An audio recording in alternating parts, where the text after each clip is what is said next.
করছিলাম। তো দেখো মেলাটা খুবই সুন্দর, তোমরা না আসলে বুঝতে পারবে না। এই যে আমার বাবার দোকানে, এই যে বাবা, এই জন্যে আমরা মেলা বাজার আসলে ঠিক মতো ভিডিও দিতে পারি না। এই যে ভিড় লেগে গেছে দোকানে, আরও তো লেগে গেছিলো। আমি তো বাড়ি থেকে আলু নিয়ে আসলাম, যে এই দেখো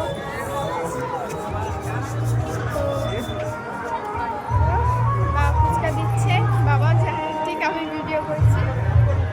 তো তোমাদের কার কেমন, এখানে অনেক ফুচকা আছে, তোমাদের কার কেমন লেগেছে কমেন্ট বক্সে অবশ্যই জানাবেন। আমরা ভিতরে গেলে আবার দেখাবো তোমাদের ভিতরে, আমরা ভিতরে চাই তোমাদের কেমন লেগে। ওখানে প্রোগ্রাম হচ্ছে, বাউল গান হয়, 4টা থেকে নাচ হয়। তো তোমরা আসো সবাই।